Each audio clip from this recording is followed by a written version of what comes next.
Hello, hello, Capricorn Collective. Ako po ito si James from James Tarot PH. Ito po ang inyong monthly reading para po sa inyong May 2026. Nako, nakabilis na ng araw, napakabilis ng buwan. Mayo na agad. Ano po naghihintay sa inyo para sa buwan na ito? Alamin natin. But first, mga Capricorn, ihanda mo na ang iyong isang tanong para sa ating isang tanong, isang sagot. Kung meron kang pang malakasang one question, hawakan mo yan at sa dulo ng ating reading, sasagutin po natin yan. Okay? So stay tuned for that. Let's begin. Holy Spirit, Spirit Guides, ibigay po natin kay Capricorn ang mga mensahe nila for today. Inhale and exhale. Your cards for the month. Beautiful, beautiful. Siya nga pala mga Capricorn, I need your help. Okay? Tulungan niyo po ako na pataasin yung ating viewership. Continue liking, continue commenting. I-share nyo po itong mga videos natin para makarating sa mas marami pang Capricorn.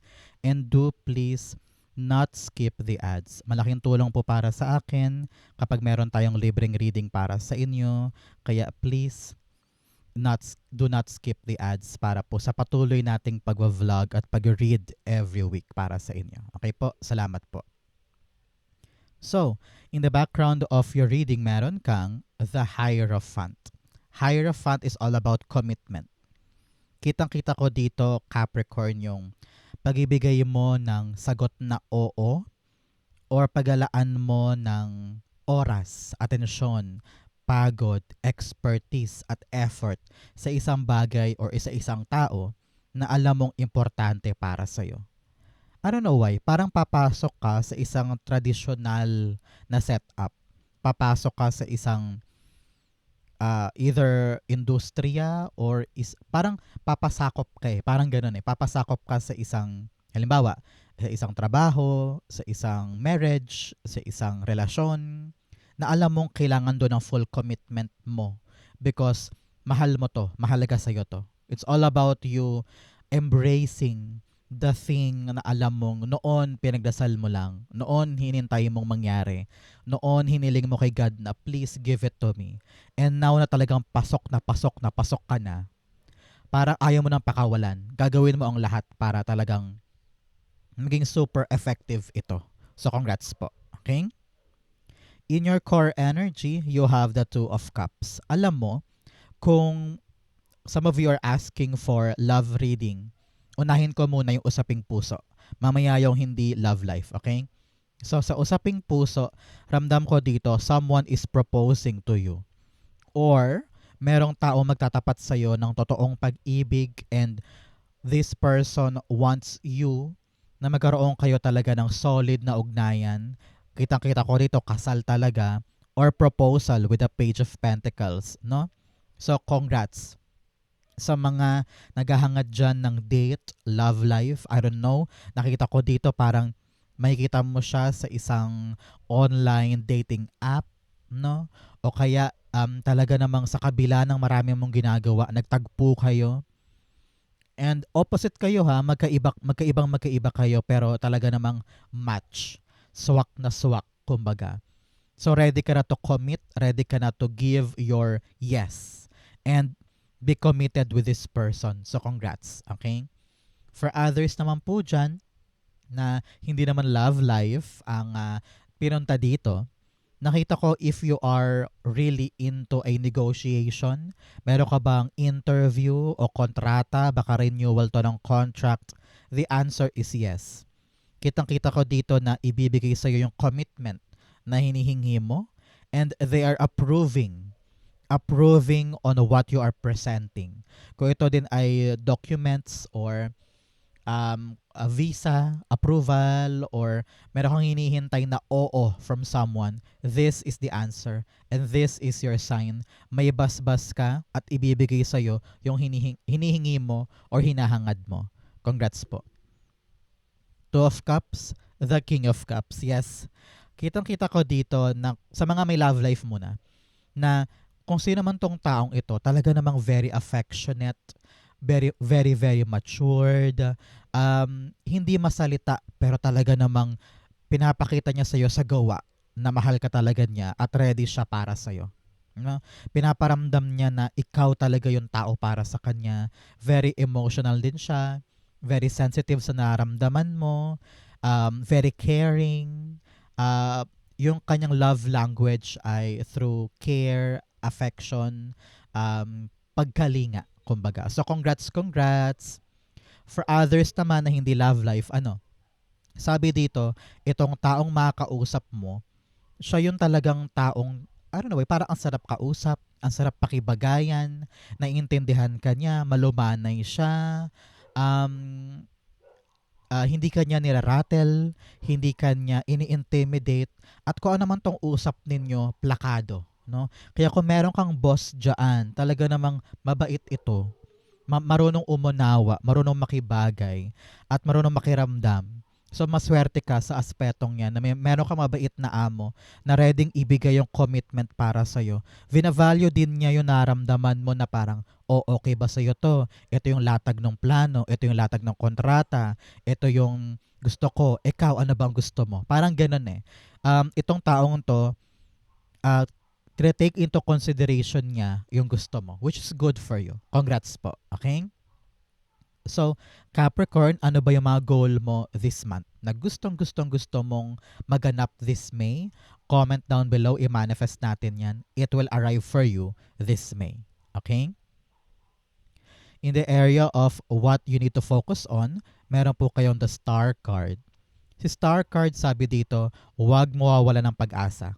Okay? Especially on your goal. Meron kang mga pilit mong gustong kunin eh.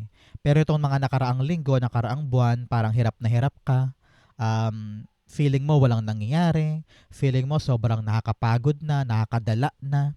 Pero sabi dito, keep that hope alive. Kasi sisinag din sa buhay mo yung spotlight na parang, okay, this time around, si Capricorn naman ang bibihayaan. No? May blessing ka talaga, Hierophant and a Star card. May basbas ka from the high above tukol sa mga pinagdarasal mo. Kaya huwag kang bibitaw dahil may katuparan this time itong hinihiling mo. Congrats po. Star card, the Page of Pentacles. Dalawang beses pong lumabas si Page of Pentacles. Indikasyon talaga, Capricorn, na may bagong darating sa buhay mo na dapat mong i-prioritize, na dapat mong yakapin, dapat mong unahin, dapat mong bigyan ng oras. Narinig ko rin dito kung kailangan mo siyang pag-aralan muna. Halimbawa, magtatanong-tanong ka muna sa mga tao sa buhay mo para isipin nila kung okay ba tong move na to, o kaya mag-aaral ka sa YouTube, o kaya mag-seminar ka, workshop, training, nang sa ganon talagang totally magets mo kung ano tong bagong bagay na ito na maaaring magtupad ng pangarap mo. So, Capricorn, huwag na huwag mawawala ng pag-asa. May darating na bago at kaya kailangan galingan mo. Dedicate yourself here, be committed dahil talagang itutuloy ka niya sa pangarap mo. Okay? So, Capricorn, ano ang birthday mo? Comment down below. Kapag sinulat mo ang birthday mo sa baba, it will activate yung good news sa reading na ito. Okay? In the area of what you need, meron po kayong the Ten of Pentacles. What you need ay pag-usapan na daw, Capricorn, yung pang long term. Kung ito man ay relasyon na balak nyo ng iselyo bilang talagang kasal, no? Talagang ngayon iniisip mo na yung pang long term. Hindi pwedeng tayo nga pero wala naman siyang plano, 'di ba? Hindi pwedeng kilig kayo palagi pero teka, ano bang plano niyo sa akin na pangmatagalan? Dadalhin ba niya ako sa dambana? Ibubukod na ba niya ako? Bubuo na ba kami ng pamilya? Yun yung mga bagay na kailangan mo tanungin sa iyong sarili.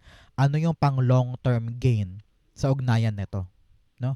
Kung kayo po may interview or negotiation, agreement sa isang kontrata, kailangan mapulido natin to para long-term walang problema. Kumbaga, you are now bracing yourself for something secured, something stable, and something long-lasting.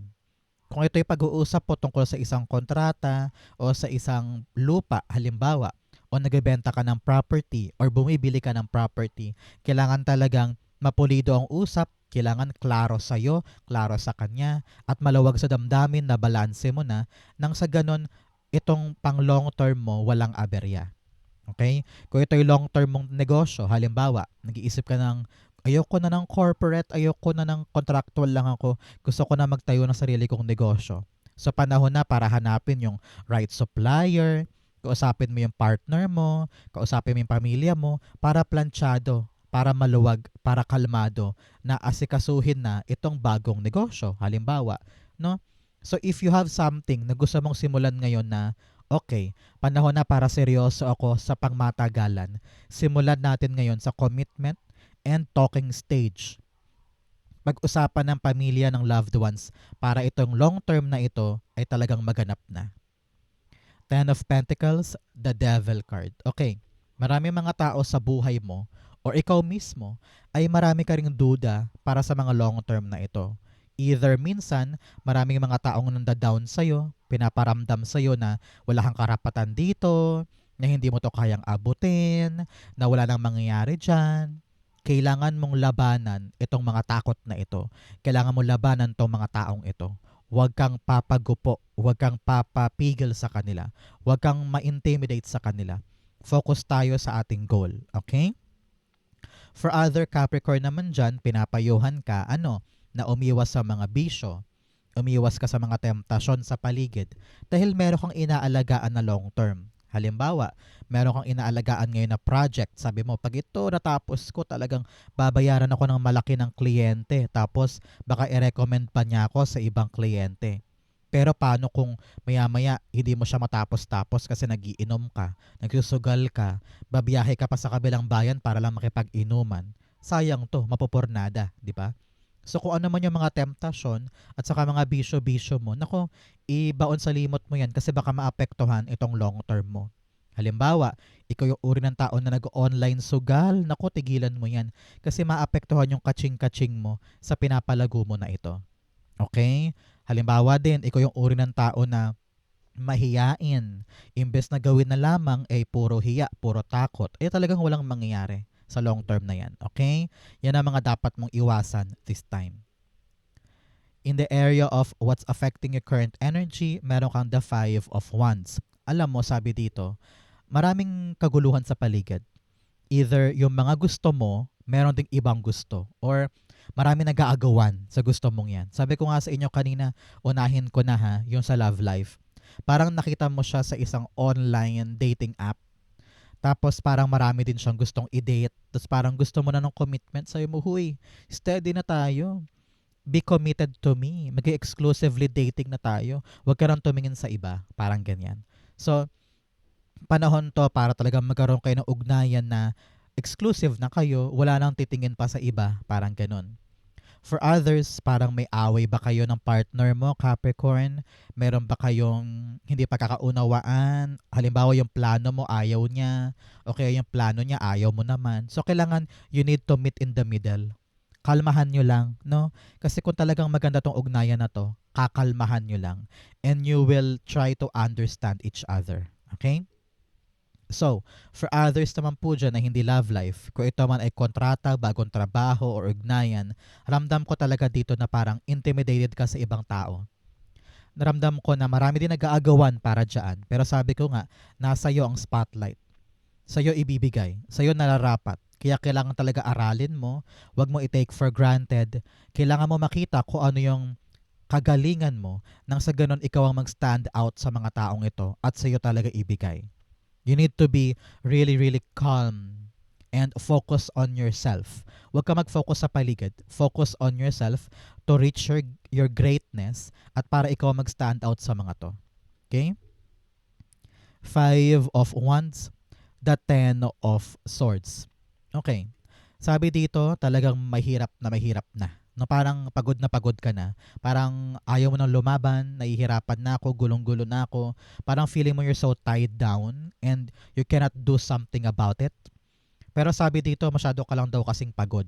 No? Kaya importante talaga, Capricorn, makipag-usap ka sa partner mo, sa friend mo, sa kaibigan mo, sa magulang mo, sa katrabaho mo. Nang sa ganun lumiwanag ito. No? Para mawala yung confusion at makaisip ka na ng paraan para makabangon. no? Kayang-kaya mo 'tong ipanalo, pero ikaw mismo parang minsan sukong-suko ka na. Parang ayaw mo nang gumalaw, ayaw mo nang mag-try, ayaw mo nang sumubok dahil nga for a very long time nawalan ka ng pag-asa, eh. Pero sabi ko nga sa'yo binigay, eh.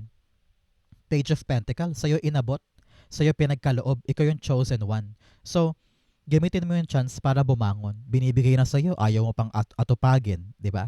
So, stand up, bumangon ka dyan at lumaban ka. Commit.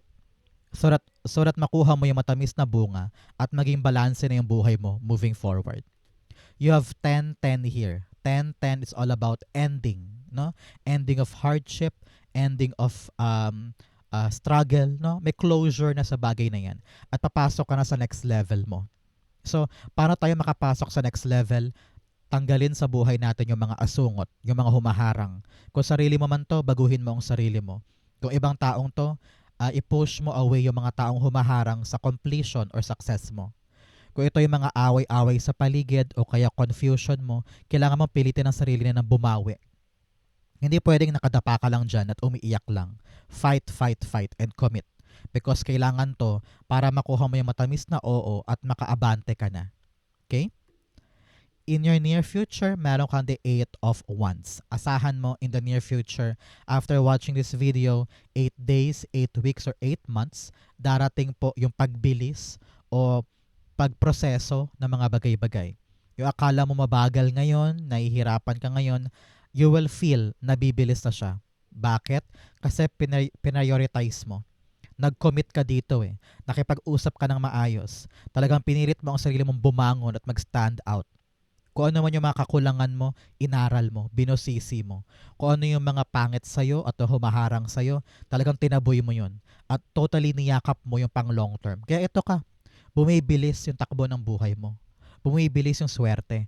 Bumibilis yung andar ng mga bagay-bagay. Hindi ka na stuck, hindi ka na nakastagnant dyan, at wala nang pagpuwersa. Kasi hindi mo na kailangang puwersahin dahil kusa siyang umaandar para sa'yo. Kung may mga nakabinbin na papeles, asahan mo, dire-diretso na yan. Kung may mga nakabinbin na resulta, asahan mo na bibilis na yung labas. Kung inaasahan mo na bakit parang ang daming aberya, in the near future, dire-diretso na ito. Okay? The 8 of Wands, the 2 of Wands. Yes, ready ka na, no? Sabi nga dito, kakawala ka na sa comfort zone mo. You are now reaching new heights. Kung ano man to mga good news darating para sa'yo, kailangan daw makita mo ng klaro kung para saan siya. Ano yung purpose nito? Saan ako balak dalhin ng mga good news na ito? And there, you will realize na, okay, I need to expand. I need to grow. Ready na ako sa next level. No? Some of you are traveling, whether itong love, kung sa love life muna, sa love life. Kung itong love life mo na to ay AFAM talaga, kita-kita ko dito na in the near future, babiyahe ka, joining that AFAM sa bansa niya. So, kita ko dito yung next level of your life. Ready ka rin tumulay sa mga pagbabagong yan. Congrats po. Sa iba naman na hindi love life at lalong hindi AFAM, no? Kitang-kita ko dito na yung development sa inaasikaso mo ang magpapalinaw sa iyo ng iyong direksyon. And you will tell yourself na, okay, klaro na, clear na ko rin dapat kong gawin. Ready na ako sa next step or next level. May pagbiyahe dito, halimbawa lilipat ka na ng ibang bahay, ibang kumpanya, ibang career path, at malinaw sa iyo kung ano yung pupuntahan mo or direction mo. Congrats po. Okay? For others dyan, nakita ko dito na kung ano man yung mabilis sa darating, parang wala ka ng chance to plan, wala ka ng chance to prepare. Kailangan mo lang talaga siyang yakapin, sunggaban, gawin. Kasi you know na kapag sumabay ka sa agos, dire-diretso pa siya. Parang ganyan. So congrats po. In your challenge, meron kang the 7 of Wands. Si 7 of Wands sinasabi dito na panahon na para barikadahan mo ang sarili mo laban sa mga tao sa paligid na alam mong hindi makakadulot ng maganda para sa'yo. Mag-say no ka na sa mga imbitasyon sa sugal, imbitasyon sa inuman, or sa yosi, o kaya sa paggastos ng mali. You need to really detach yourself sa mga maling gawi. Nang sa ganon, manalo ka na this time. Meron ka talagang mga dapat iwasan at yung disiplina should start this month. Okay? Sabi rin dito, do not hesitate to fight back. Lalo't higit pag alam mong kayang-kaya mo tong ipanalo.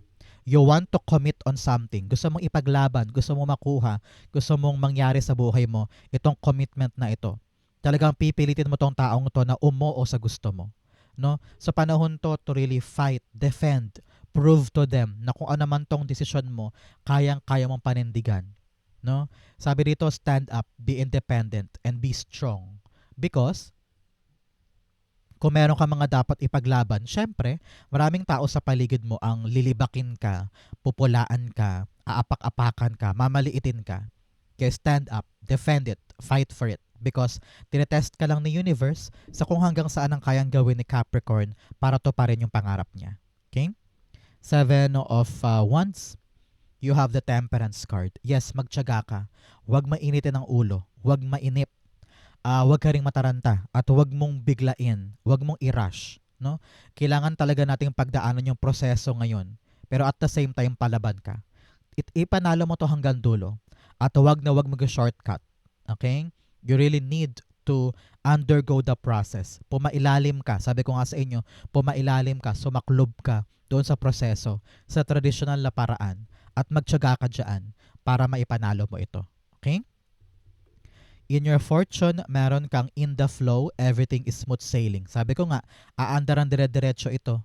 Basta stay committed and prioritize mo to, no? Huwag sukuan yung pangarap, huwag bumitaw, and be secured. Ngayon ang panahon para isipin yung pang long term mo. Kaya pag nangyari yan, ginawa mo yan, everything now is running smoothly para sa'yo. Okay? In your fortune, meron kang the Page of Pentacles. Sabi dito, makakaasa ka, darating talaga yung bagay na pinakaninanais mo. Meron kang pinipilahan, meron kang inaasikaso ngayon. And tinan mo naman, nasa kamay na niya, hawak-hawak na niya. Hindi siya makapaniwala, napakaingat niya. Sabi niya, hala, paano ko to hahawakan? Paano ko to papangalagaan? Nakakatakot, nakaka-pressure. Pero huwag kang papadala sa pressure na yan. It will be given to you. Sabi ko nga kanina, baka merong magtatapat sa iyo ng pag-ibig, baka meron kang bagong love life, baka merong magpo-propose, congratulations, or meron talagang bagong biyaya na darating para sa iyo na baka katakutan mo, baka iwasan mo, pero sa iyo talaga binigay. Kaya anong dapat gawin ni Capricorn? Pangalagaan. Pag-aralan mo. Halimbawa, dumating sa iyo tong trabahong to, hindi mo naman hiningi, hindi mo pinaghirapan, pero dumapo sa iyo, di ba? So pag-aralan natin na parang, okay, panoorin ko nga to sa YouTube kung paano gagawin tong trabahong to. O kaya magtanong-tanong ka sa iba't ibang tao para lumawak ang idea mo kung paano to papakinabangan in the long run. Napaka gandang problema nito. Kasi ang importante, dumating yung blessing. At ikaw, kailangan mo mag-effort para talagang maging long-lasting siya para sa'yo. Page of Pentacles, the Eight of Cups. Meron ka na mga bibitawan sa pagpasok nito. No? Kung ano naman tong bagong blessing, bagong grasya, or bagong biyaya, this will be the start of you leaving something behind. Kung ano man yung mga bagay na nagpapalungkot sa'yo, mga bagay na parang feeling mo ay hindi na talaga applicable or hindi na talaga swak sa present life mo, sa pagpasok nito, ito yung dahilan mo na parang, okay, alis na ako dito kasi may bago na. Okay, focus na ako dito, lalayuan ko na to, parang ganyan. So, kung nag-iisip ka kung aabante ba ang buhay ko, yes.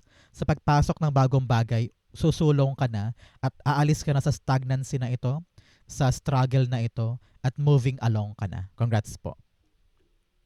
In your divine messages, meron kang nothing is yet set in stone. Kung nahihirapan ka daw ngayon, huwag ka mag-alala, hindi yan nakataga sa bato. Magbabago pa yan, aangat ka pa. So, do not feel so defeated. Kasi may pagkakataon ka pa para umangat at lumago. Okay? In your divine messages, meron kang the Two of Pentacles. Meron ka palang 2 here. Ang 2 po in your angel number ay talagang alignment. Alignment in your higher purpose. So kapag dumating yung mga oo, approval, magandang sagot, talagang yes, pag dumating yan, ibig sabihin, nakatadhana mo yung gawin. Kaya stay calm. Kalmado ka lang because kayang-kaya mo to. Okay? Ang iyong Two of Pentacles, sabi dito, this month magi-start na maging balanse ang buhay mo. Kung nahihirapan ka before, ngayon paangat ka na, no? Paganda na yung aspeto ng buhay mo, kaya huwag ka na mag-aalala. Kung nahihirapan ka sa schedule mo, itong nakaraang buwan, nakaraang linggo, ngayon para na-realize mo na kung paano sila i-schedule, paano mo rin bibigyan buhay yung trabaho, and at the same time, meron ka pa rin time to relax, have fun, enjoy your life. No? Balance your life this month nang sa ganun talagang ganahan ka pa every single day. Two of Pentacles, the Knight of Wands. Sabi dito, bago tayo humakbang sa mga bagay na gusto natin gawin, balansehin daw muna. Example, balak mong makisyoso kay kumare sa kanyang negosyo. Teka, balansehin muna natin. Sapat ba yung pera ko? Yung oras ko ba? Pag nilagak ko dyan, hindi ba ako mapapagod masyado? No? Kailangan daw balansehin mo muna before you make a move. Parang ganyan. Halimbawa, balak mong bumili ng bagong TV, halimbawa lang, balansehin mo muna kung kasya ba sa budget, igugora ko ba to, no? Kailangan isipin daw munang mabuti before we make a move, okay? Outcome mo to, bigyan mo na kita ng fortune cards. You have Kangaroo, unsettled times, need to plan ahead. Panahon to para magplano, mag-usap, nang sa ganon maging kalmado ka at makita mo yung tamang aksyon. You also have Casket, someone going out of your life or the end of a situation. Sabi ko nga, meron kang 10-10 here, talagang patapos na ng isang aspeto. Meron kang iiwanan, meron kang lalayuan. Parte yan po ng bagong cycle mo. You also have Flute, disappointment in a friend or a lover. Meron ka daw talagang mga pagkadismaya sa isang kaibigan o sa isang tao. Kaya kailangan pag-usapan ng kalmado with maturity. You also have Torch, spiritual development, enlightenment, and awareness, and understanding. Maliliwanagan din daw ang isip mo sa mga tamang gagawin. Kung naguguluhan ka ngayon, huwag ka mag-alala. The enlightenment will come this month at malalaman mo na rin yung tamang action mo. Okay? Ang outcome ni Capricorn for May 2026, meron kang The Emperor card. Beautiful, beautiful, beautiful. Matapang ka na ngayon para mag-commit. Malakas na ang loob mo.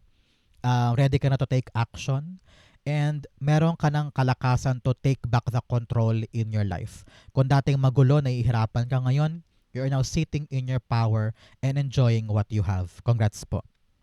Emperor card, the Judgment card. Yes, gising na gising ka na sa mga dapat mong gawin. Kung ano yung mga dapat mong ma-realize, kung ano yung mga dapat mong aksyon, kung ano yung dapat mong piliin, very clear na sa'yo.